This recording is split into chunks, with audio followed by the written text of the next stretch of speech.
I'm happy to be here and kick off our program this morning. I'm excited about it. I think it's very timely.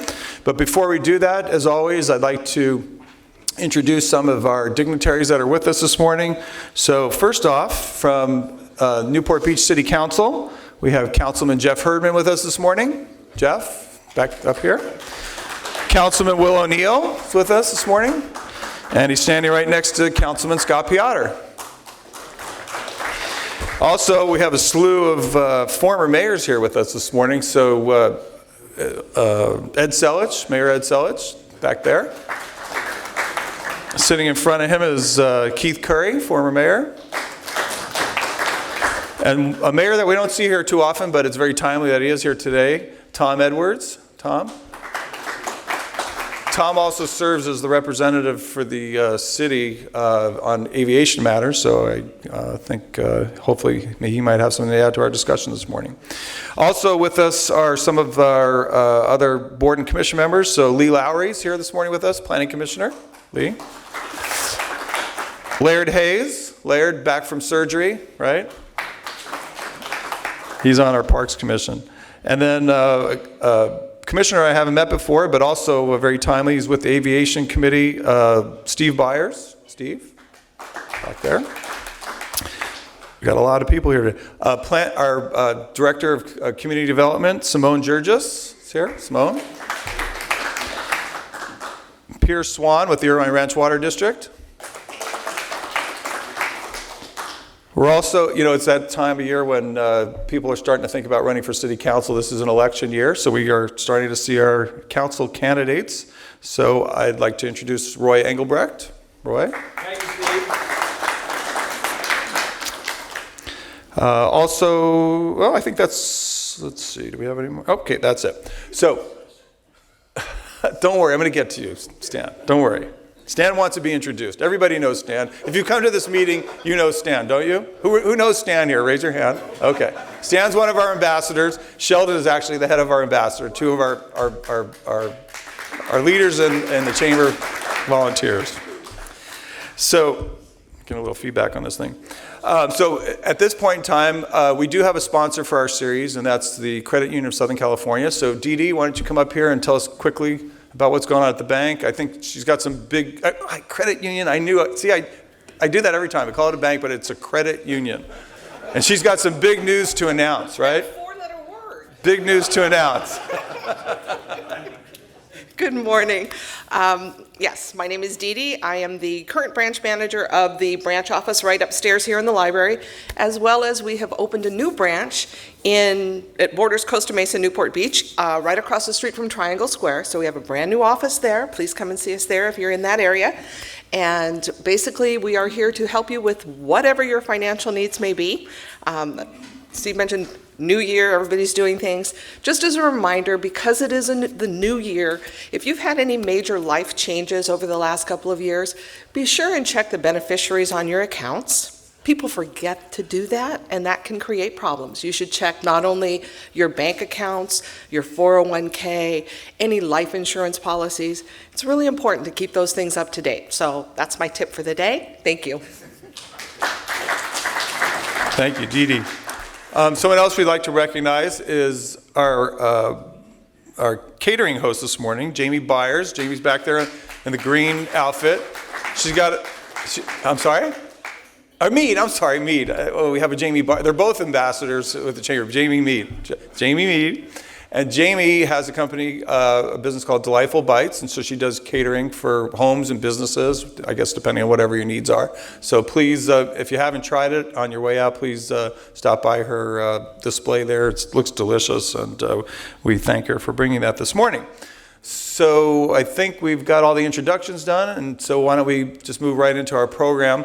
So we, as some of you may be here thinking there was a different speaker. Congressman John Campbell was supposed to be our speaker this morning. Unfortunately, the flu has gotten him as well, and his doctor has him on lockdown these days. So it was quite fortunate that I happened to run into our speaker, Barry Rondinella, at a meeting last week, and I said, hey, I'm jammed up, I need some help, and he stepped right into the breach. And it's actually quite timely because there's a lot of things going on at the airport that he's probably going to talk about, so I'm not going to step on that, but I'm very appreciative of him coming here. Unfortunately, Rush is the one that does this, and he usually brings the bio, and I don't have it, even though his assistant sent it to me. But Barry's been with the John Wayne Airport for at least a couple years now, and maybe you'll just tell us a little bit about your background. So with that, I will turn it over to Barry. Thank you, Barry. Well, good morning, and thanks for the invitation. I've been traveling, and I just got back last night, so I haven't even seen this presentation. So we'll do it together for the first time. My guess is, and we have a clicker, or how do we advance the thing? Maybe here? Yeah, okay. A lot of these slides you may have already seen. I think they just sort of mashed a couple different presentations together. Here it is. Before I start, it's nice to see a lot of friendly faces. I see Laird Hayes back there. And for those of you that don't know, he's an official for the NFL. And I get to see him on TV every once in a while. It's a lot of fun. A couple other guys I just want to point out, I see a lot of friendly faces, but Rich Credo and Gary Stubblefield. And the reason I want to bring them up is because I've known them for 20 plus years, probably going on 30 for Gary. If you don't like my speaking style, blame Gary. I learned everything I know from him. He pastored my first church in my community where I started this career back in 1990, I think it was. So anyway, blame it on Gary. Can I move around? Can you hear me? That won't work for that one. Okay. I've got all this nervous energy I like to burn off. We're on a postage stamp of a property, as you probably all know. 503 acres. Just to give you a comparison, Sacramento is a peer airport. We're a little busier than them commercially and a lot busier general aviation-wise. But they do what we do on 6,000 acres. We do it on 500. 20 gates, 2 commuter terminals, one of the shortest commercial runways in the country, 5,700 feet. It's tiny. Oops, sorry. This is our org chart. We are owned and operated by the County of Orange, so our policymakers, the Board of Supervisors. We have really 5 lines of business: business development, facilities, finance administration, public affairs, and operations. We have created a new, is there a laser pointer? Yeah. Let me see if it's on here. It is not, oh, here we go. This I just created. It has been probably 20 years since we had a holistic look at our organization. We may be set up exactly right. This organization may be the right thing for us, but unless we look at it, we don't know. We know that the airport has changed, the community has changed, the fleet mix of aircraft has changed, and this organization has not. So we'd like to take a very hard look at this organization over the next 6 to 9 months and see if we're sized right. Also, we want to look towards the future. Wayne Gretzky is arguably, and I'm doing a sports metaphor because Gary always did, Wayne Gretzky is arguably the best hockey player to ever play the game. He was being interviewed one time, and an interviewer said, Wayne, what makes you better than the other hockey players? And he said, most players skate to where the puck is. I skate to where the puck's going to be. We want to look at our organization and make sure we're tooled up to where the organization needs to be in 5 years to meet that puck that's flying down the ice. So we operate as an enterprise fund, basically a business. We don't spend any money that we don't make. We have no general fund money, no tax dollars. It's all just a business and what we make. Much as we'd like to use our money to build a homeless shelter or a park, we're preempted from doing that by the FAA. A lot of service partners, OCFA, Orange County Sheriff Department, FAA, TSA, CBP, all those guys. And what's unique about John Wayne Airport is these relationships are very solid. I'm an old guy, so I've worked at a lot of different airports, and I've got to tell you, it's not like this everywhere. Again, all the normal service providers, airlines, fixed base operators, and aircraft support, ground transportation. This is our route map. Again, we have a tiny runway, so getting to the East Coast is difficult. Airlines have to give up seats to put the fuel on board that they need to make those distant those distant destinations. You do see we have Newark, though. And again, the airline that flies there has to take a pretty significant penalty. So they'll leave 6 to 10 seats unsold so that they can make that range. International service, Canada, Mexico. We compete against other airports. Our service areas overlap. And so it's a friendly competition, but nevertheless, we do compete for passengers.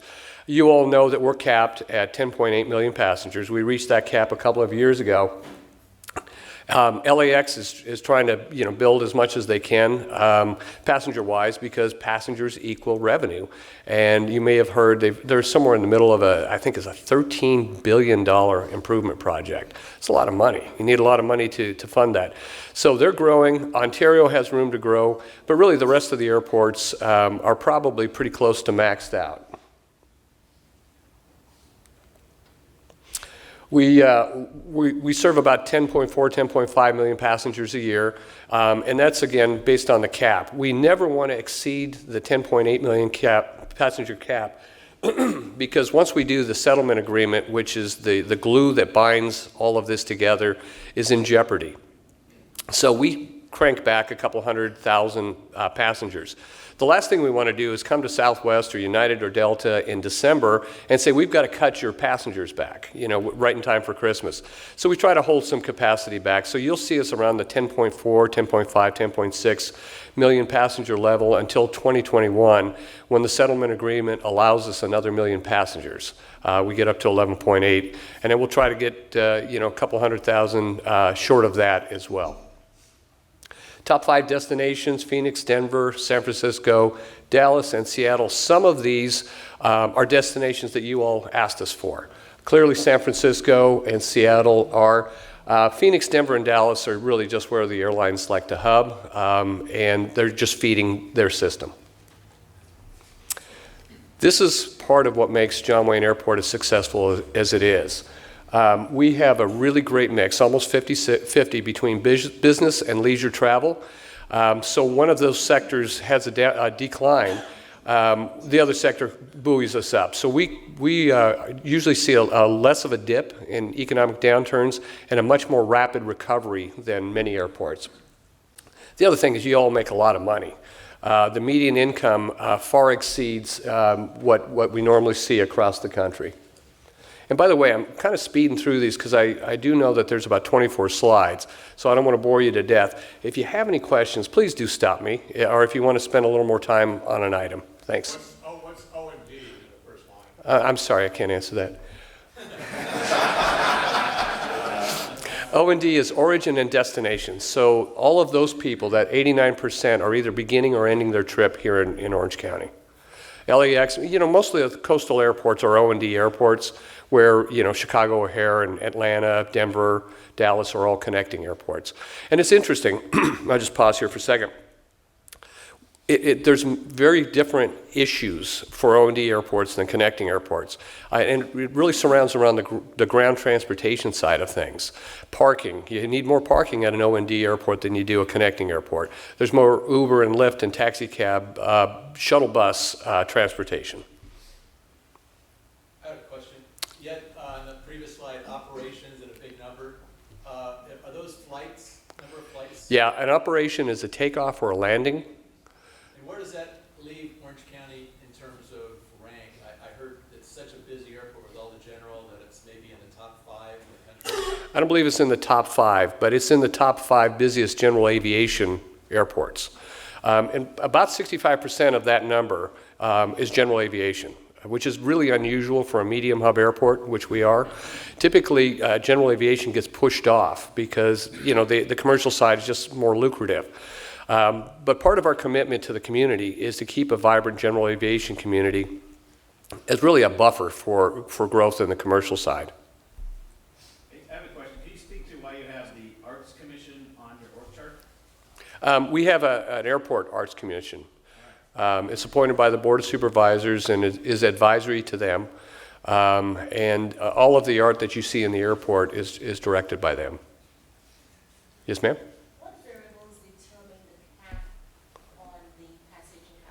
It's a negotiation. So back in 1985, there were several lawsuits against the airport for noise and development issues. There was a settlement reached between the city of Newport Beach and two community groups and the county. And it specified a certain number for that year. The settlement agreement, and I've got a slide here in just a minute, has been negotiated over the years, and each year, each time it's renegotiated, there's been a little more growth in the passenger cap, if you will. And really, that's largely fueled by kind of this, there's a balance, right? Everybody wants the economic generation that the airport brings and the destinations and the frequency, but they want to minimize the environmental side, right? The noise, the pollution, all those sorts of things. So it's that tug and pull that gets us to these passenger numbers and really allows us to be as good a neighbor as we can possibly be. Again, I've worked at places like LAX, and it's not like it is here there.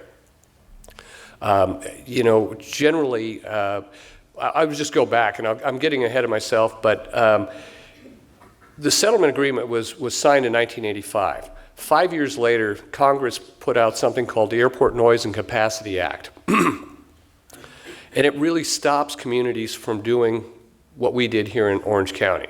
And we are responsible for that Airport Noise and Capacity Act. The federal government says, hey, we preempt you. You don't get to put noise limitations or passenger limitations on airlines. We do that. Here in Orange County, it's a community, it's a organic thing. You're not going to find that anywhere else. I believe we are the most heavily regulated airport, at least in the country, if not in the world, because of the settlement agreement. But it's a very good thing. So we are in the midst of about a $103 million project to refresh Terminals A and B. Terminals A and B go back, and Rich and I were just having this conversation a couple minutes ago, about 26, 27 years.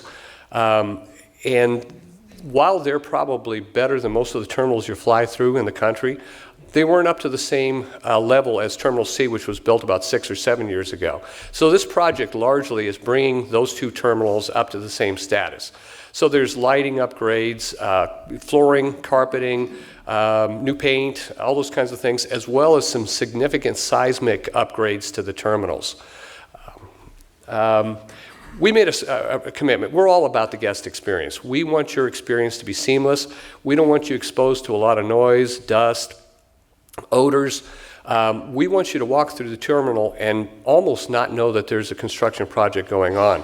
So we took a project that could have been done in about 1.5 years and strung it over about 3.5 years. We will never take more than one gate out of service, and all work that produces any of those negative things I just talked about is done at night. We build enclosures so they look like the walls of the airport. So you don't know that there's a lift behind there or there's significant construction activity going on behind that. And it's all designed to make your experience stress-free and fun. We will be done with this project probably about 1 year from now. It's my favorite slide in the stack.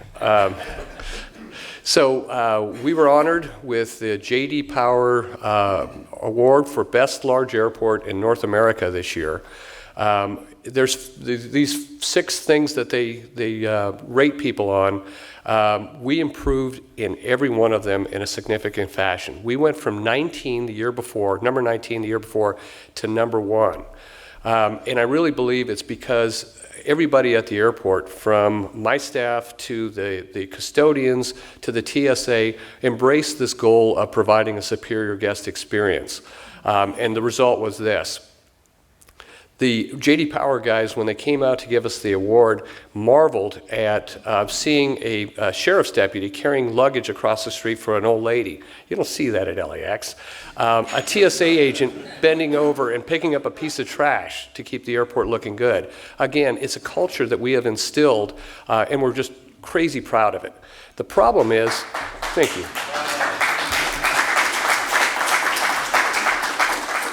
Thank you. Now, how do you stay on top? How do we get this again next year or the year after? we are committed to doing a number of things. Almost immediately after we got this award, I recognized that our number one complaint was spotty Wi-Fi service. So we increased our system strength by 400%, going from 5 MPS to 20 MPS. Excuse me. We doubled the number of transmitters or antennas so that as you walk through the terminal, you don't lose your connection. We removed all ads, made it a one-click scenario so that you get on and you can stay on free for 4 hours. So even if you have a layover, you're on our Wi-Fi, and it should be a great experience. Second complaint, most often complaint, and thing that people want the most, obviously, is outlets. We all need to plug our phones or laptops in. We're going through and replacing or refurbing every seat at John Wayne Airport. And when we do that, we're making sure that every seat will have an electrical outlet or a USB connection to make sure your phone can charge or your laptop. Again, the cosmetic and seismic upgrades. We're introducing a JWA live musical performance that I'm really excited about. So as you're waiting for your flight, you can hear some music being performed. So I hope you all like that. That should be rolled out within the next 90 days. Some other things we're doing, we're going to be going out with a proposal or request for proposals for additional food and retail beverage locations. We want to bring Taste of Orange County more to the airport than it is today. High quality, local options. We have worked with our concessions and dramatically lowered the cost of food and beverages at John Wayne Airport. Again, you shouldn't get robbed coming to the airport, right? And then we're about to select a new advertising company or the existing one, and we're trying to get into the cutting-edge, state-of-the-art advertising programs, including things like digital wayfinding. So as you walk in through the checkpoint, you see that big board that shows all the gates and the food options. You can touch on a restaurant, and it'll give you the menu of that restaurant. It will show you how to get to that restaurant. And in time, not immediately, but in time, you'll even be able to place an order right there at that board and then go and pick it up at the restaurant. Something for a couple years down the road, we're working on gate delivery. So let's say that you're in your Uber on your way to the airport, you get on your phone and dial up the app and you say, I'd like a pizza and a pillow and I'll be at gate 16 in 45 minutes. When you get to the gate, they'll check with you and they'll say, are you still on time? You say yes, we'll say okay. They'll deliver it right to your gate. You grab your pizza and pillow, board the plane, and be gone. Is that by drone or? We don't allow drones at the airport. So this is the settlement agreement slide that I was just talking about. The last time we amended the settlement agreement was in 2014, and there are a number of steps. Again, in 2021, we go from 10.8 million passengers to 11.8, and then in 2026, we will either go to 12.2 or 12.5, dependent on how close we got to the 11.8 in the period just preceding that. As airplanes get quieter, we are seeing that the noise footprint has shrunk. I recognize that people are still impacted by noise and overflight and all the things that go with that. But we are working with our airline partners, as the community is, to get the quietest airplanes that we can get here. Boeing makes now a MAX that is flying out of the airport, and Airbus makes a Neo. Both of those airplanes, when they fly over our sensors, we have 7 sensors up the back bay and on Balboa Island. Both of these airplanes aren't even registering on the last 2 noise sensors. So things are getting better. They're more efficient, less polluting. We hope to have the whole fleet in time transferred over to these kinds of aircraft or even better going forward. I have a question. Sure. I noticed that I live near the Back Bay area, Rondinella, and my parents live in East Bluff. And it's been noticed that by the community that a lot of the airplanes used to fly over the Back Bay, and now they've started flying more south over the East Bluff community. And I was wondering if you could touch on that. So the question was, this gentleman, his experience is that airplanes used to fly more over the center of the Back Bay, and now they're flying more southerly. There's been some movement. So I've got another slide in here talking about Metroplex. And Metroplex is this idea that we're shifting from ground-based navigation to satellite-based navigation and from analog to digital.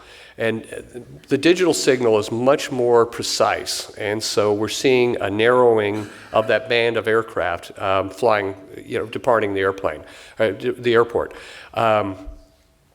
With these new procedures, there are sometimes errors. And the FAA has been quick to try to fix those errors, but the path did shift for a while. But they corrected it, and it's back closer to the center of the bay. And I'm telling you what Tom Edwards could tell you a lot more eloquently, but they continue to tweak it. And there have been some movement. There has been some movement on that departure path. But now it's about as close to the back bay, center of the back bay, as it can be. Coming up in a few months, the FAA is, and by the way, we don't control any of that. That's all FAA-controlled stuff. The FAA has promised to roll out a departure called the stay departure, which will be a two-turn departure, which will even more closely follow the contours of the back bay. So that should improve things. The problem with this type of departure is not all airlines have the equipment to fly it in their airplanes, and not all pilots will have been trained. So it will take time to get more established on that path. Yes, sir. You talked about various aircraft having quieter technology. You just mentioned avionics and the fact that there's a range of capabilities of aircraft flying in and out. What's the process to try to leverage or apply some requests, let me say, to the airlines, and what are their issues in making those transitions to better technology? Cost. I think it just boils down to cost. The newer aircraft should be a slam dunk. We should see a fairly rapid implementation of the new, quieter aircraft because they're more fuel efficient. So the airlines save money. And that's a big deal to them, clearly. They've got shareholders to report to. As far as the avionics in the cockpit to do this new approach that we just discussed, that will take time because if they've just bought avionics for the airplanes that don't have this equipment, they want to amortize that investment. So it really is just cost. When they add aircraft, obviously they have a whole route structure to support. How do we get a priority to put those quieter aircraft here rather than someplace else? If you figure it out, please tell me, because I don't know.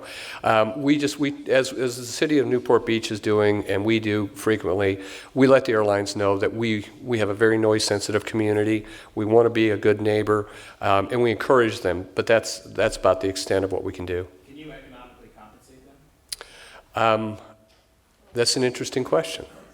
I think the answer is no. So we can give incentives to airlines to come in to bring a new market without having that be a gift of public funds, without having that violate some FAA restrictions. I'm not sure about the answer to your question. We're typically preempted from giving carriers money for a whole variety of things, for a whole variety of reasons. But let me take that one back. Here and then there, and then we'll get to you. How do you decide what airlines fly out of John Wayne? Like, for instance, does JetBlue want to fly out of Orange County? They do. They're on our waiting list. Well, the problem is when you have a passenger cap, anything you add, you got to take something away. Yeah, so if we added JetBlue, which we couldn't, but theoretically, we would have to kick maybe Delta off. Well, no. Is there any way that you can determine which airlines are better than others, and let the better ones stay and the bad ones? So part of the settlement agreement, which is very prescriptive, it shows how dictates clearly how we can bring a new carrier into the airport, and we do bring new carriers on, and we do give them seat allocations. But again, that means taking from others. JetBlue is about number 5 on the waiting list, and we have to go by the waiting list, and it's a first come, first served sort of thing. Now, a lot of the carriers at the top, when we are able to give passenger allocations, will pass because they're not ready, and we just continue on down the list. Certainly, when 2021 comes along and we get another 1 million passengers, we will have worked with the community to say, hey, where do you want to go? What destinations do you want to get to? And I already know Hawaii, I get it. Me too. So we will meet with the community, and we will determine the rank order, and we may even give some incentives to some airlines to come in. Part of those incentives may be based on what they're flying. We'll see. I don't know. But, and we'll be able to bring some new airlines on, possibly including JetBlue. Good. Yes, sir. Barry, do you charge a gate fee per flight? Is there some sort of revenue generation for the airport based on each gate appearance? And if so, could you raise the gate fee up and then lower it for the people, give them a discount for the people that are doing the right thing? So flying the right equipment. Yeah, again, I'm not sure that we are permitted to do that kind of arrangement where it's sort of a subsidy or a reduced rent or anything like that. I will take a look at that because that's an interesting concept. Let me just talk a little bit about airport economics. There are 2 types of rate-making methodology. There's a residual, which is the kind of the old model, where airports get all the money that they can from concessions and parking revenues, and then go back to the airport and say, we're this far short on our budget, we need you to make it up. Residual. That puts the airlines a lot more in the driver's seat. We don't like that. We want to tell them how to operate. So there's another rate-making methodology called compensatory, which basically means you pay for your gate, you pay for your counter, you pay for everything you use, there's a landing fee, and basically we're recovering our costs for the terminal, for the airfield, et cetera. And we're kind of a hybrid between the two. The airfield is on the first model that I told you about, and the terminal is all based on the compensatory. Yes, regarding the increased passenger threshold as established by the 2014 addendum to the settlement agreement, will you begin to meet that quota or build your way towards that quota before 2021, or will you open up those new passenger capacities on 2021? No, we're prohibited from going past 10.8 until then. So until December 31st, 2020, we've got to make sure that we stay under that 10.8.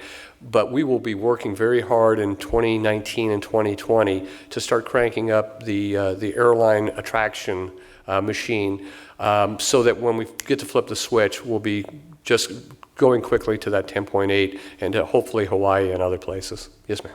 I'm just curious why they staggered it that way. What is going to change between now and 2021 to add 1 million more people? I mean, why? Well, again, it was a negotiation with the settlement agreement partners, and that is the way they saw fit to set it up. I think, again, it's this tug and pull between, hey, we want to be able to get to Hawaii and other places and have the economic generation and get people from the East Coast to Disneyland, et cetera, with how can we best serve the community and be a good neighbor. I wasn't here for that negotiation, but my sense is we all knew that this quieter technology was coming along, and I think the negotiation partners were probably pretty smart and said, well, let's stagger this so that when the newer, quieter airplanes are coming online, that's when you get the higher passenger capacity. Will the infrastructure be? Awesome question. So we're designed for about 10.8 million, the terminals, roadways, et cetera. So when we go to 11.8, it's not going to kill us. We're not going to turn into LAX or anything like that. But it will put some strains on things like the roadways, possibly parking if Uber and Lyft don't end that before. So we're already looking ahead. Do we build a new parking structure? What can we do to the roadways to make sure that passenger traffic flows smoothly and quickly? You know, we're looking at all those things to make sure that we're ready in 2021 so that your experience when you come to the airport is the same as it is today. Or just driving up and down MacArthur? Fair enough, yeah. Flights is 1 million people. It's a good question. So you figure roughly about 100 passengers per aircraft.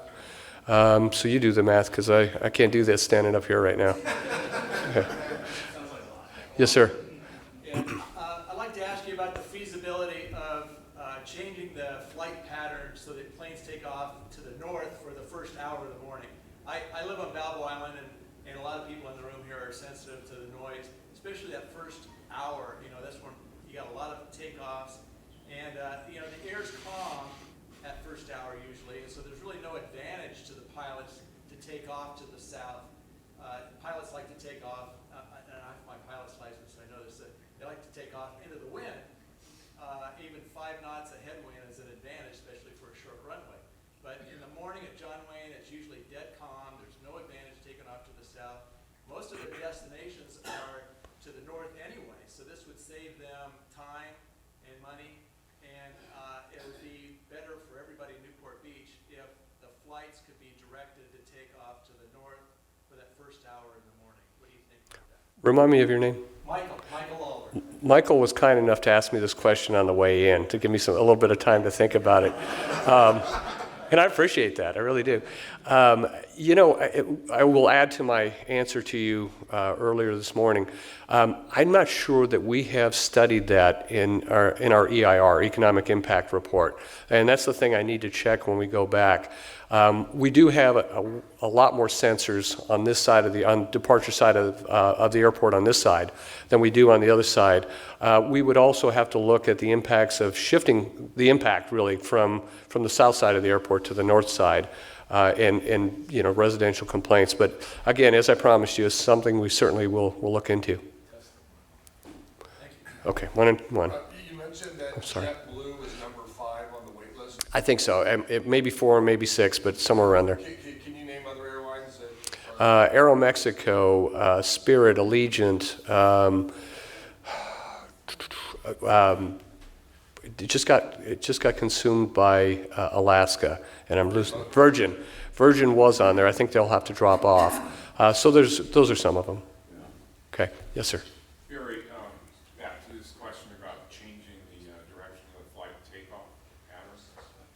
Doesn't that have a huge impact on the freeway and the sky to do something like that? Yeah, it's a great point. So. I mean, in terms of other airports, LAX, routes, and... So if you were to see, thank you, that's a great point. If you were to see the FAA routing over Southern California, it is a tangle of spaghetti. There are routes going all over the place, coming from San Diego to LA and from Hawaii now to Long Beach and from, you know, the East Coast to the West Coast. And the FAA has designed the airspace with all of that, and Metroplex as well, with all of that in mind. So you're right, I hadn't really thought of that. That would significantly shift the departure paths into this tangled web, and it could present problems. I don't know that we've ever seriously looked into it, but when we're in reverse flow, all of the airports in the basin are in reverse flow. So it switches the whole pattern over, if you will. But that's a significant concern. Thanks for bringing it up. Mr. Creedle. Gary, just curious about the airport perception of the ride-sharing services, Uber, Lyft, et cetera. I'm a big fan of those guys and use them all the time, and it's evolving. How's their role in terms of operations going in the airport? They're killing us. My parking revenues are typically $40 million a year. We're losing $5 million a year just to we call them TNCs, Transportation Network Companies. It is significant. And you know, there's so many that they're clogging up our lower roadway. Here in about the next month, I will move them up to the upper roadway into the parking structures. Still easy to get to for people. It should be simple, but it'll get them off the roadways. They'll come off of the roadway. They'll be off of the lower roadway altogether, which is substantial, and they'll be off of the curb, more importantly, because that's where all the congestion happens. But but we will be asking the board to approve a fee increase on the TNCs. Remember, we were one of the first airports in the country, second in California, but one of the first ones in the country to allow TNCs to serve the airport. And at that point in time, nobody knew what to charge them, you know? So we had a fee, and we find out as years progress that we're way under market. We only charge for pickups, not drop-offs. We charge $2.25 per pickup. Our peers are all charging $3 and for both ends. So we'll be asking the board to match what our peers are getting, and hopefully that'll be a little social engineering, get them back to parking, as the daily rate of parking sort of matches the use of the Uber, and you can still stop at the grocery store on your way home, right? You had a question? Yeah, I'm with Citizens Against Airport Noise and Pollution, and we look forward to working with the city and the county to help improve the takeoff procedures. And I'm wondering if there's anything that the airport can do to encourage the individual airlines to take off higher sooner. And because I've had about 35,000 flights, about 800 to 1,000 feet over my house for the last year, it's really impacting our quality of life. Yeah, I appreciate that. Very little. Again, all we can do is really encourage and support groups like yours in working towards that. But at the end of the day, the airlines, you know, the historic takeoff, the pour the coals to it and then cut the engine off, was not driven by the settlement agreement. It was not driven by the airport. It was simply driven by the FAA. The settlement agreement says, Mr. Airline, you have to meet these sound levels at all 7 of these sensors, and they're all different. Whatever you need to do to meet that, you do. So if they have to take off like a rocket ship and then pull the power back, that's what they do. We're finding more and more that they're not doing that because they don't need to with quieter equipment to make those decibel readings. But again, all we can do is encourage, and we're committed to doing that. Let me move on because I'm going to run out of time. Thanks.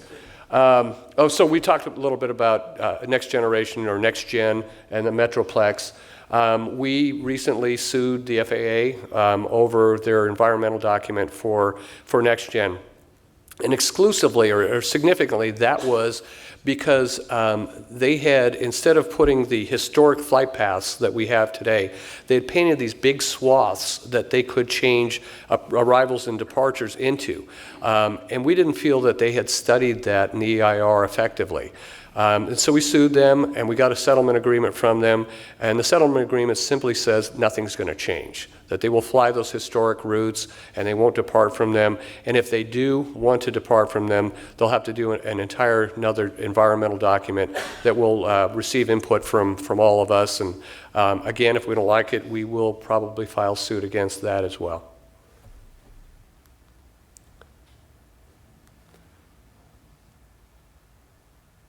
So this is a new slide. I'm reading it with you.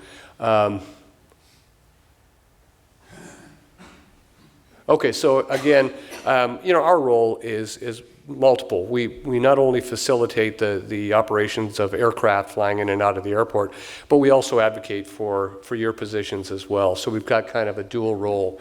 I think we just talked about all of this stuff.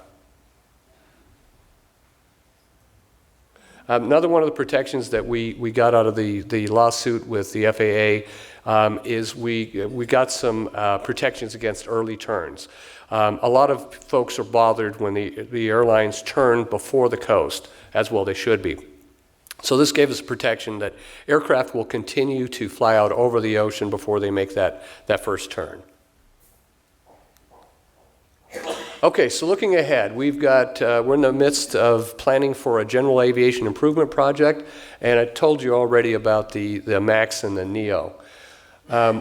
We have not comprehensively studied the general aviation side of the airport for about 20 years. And it makes sense. We were busy building terminals and parking structures and planning for all the things that we've got today. But it's time. It's time we look back at general aviation side of the house. So we are essentially reimagining the entire south side of the airport. We know that aircraft have gotten bigger, they have changed dramatically, and our hangars simply have not. Our fixed base operations have not kept up because they're older buildings. So we are comprehensively studying this. We will essentially raise everything that exists today at the airport for the general aviation side and rebuild. And I see my partners from Atlantic Aviation, they certainly will be bidding on being one of the fixed-based operators to help us do that. Really, again, what we want to do is skate to where the puck's going to be.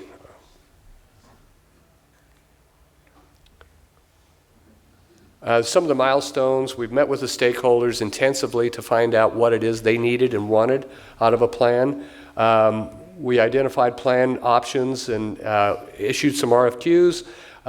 We will complete the environmental engineering as well as the CEQA, California Environmental Quality Act process in just a matter of months. And then later this year, we will issue a request for qualifications, followed by a request for proposals for those fixed-base operators that will actually do the improvements on the airport and take us into the next generation. Okay, so that brings me to the close. Yeah, please. Have you looked at on general aviation buying any of the property on the west side? I mean, I know it's expensive office, but long term, you could put a lot of infrastructure over there. Sure could, and I think the city of Costa Mesa would slay us. We have an agreement called the Spheres Agreement with the city of Costa Mesa that says if we're going to expand our footprint, we need their permission. The temperatures I've taken recently, they have no appetite for expanding our footprint. How much higher can you be if you have another 500-foot of runway? Significantly higher. So, Yeah. because there's lots of room on the north side. We- You we- could not land more bigger planes in there because of the proximity to the 405, but you could get another 500. So maybe more. I'm hesitant to talk about this with this group, but we Very smart man. we could extend the runway on the existing footprint by about 500 feet, as you noted, and that would get airplanes off the ground faster and have them higher over the neighborhoods.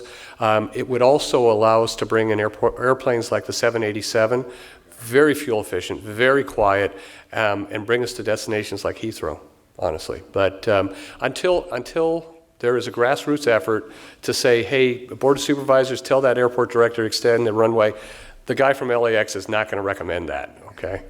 Yeah. All right, I really appreciated this. Thank you.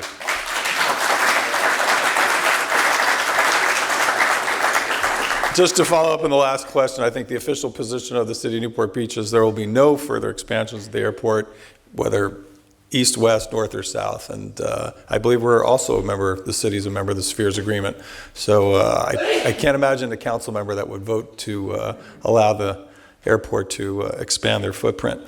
So that was a great presentation, very comprehensive. Thank you all for coming. Just quickly, I'd like to again thank Jamie Mead for bringing us the food this morning.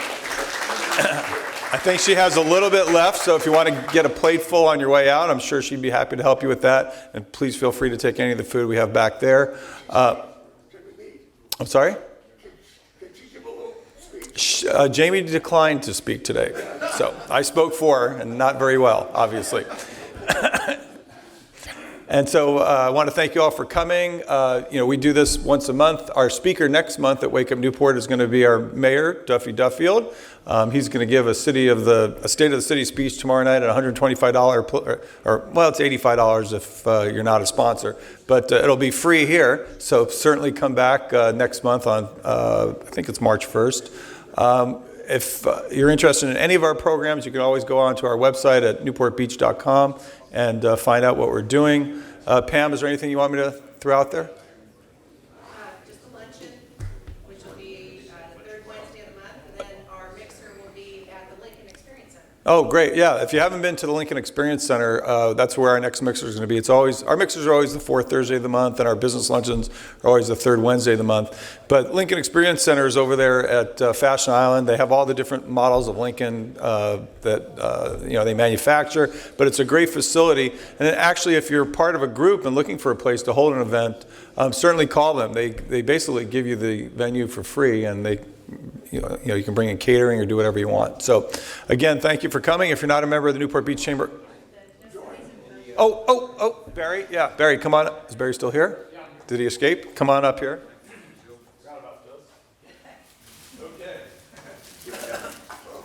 So one of our good chamber members, Linda Kirkpatrick. Linda, wave your hand. Where is she?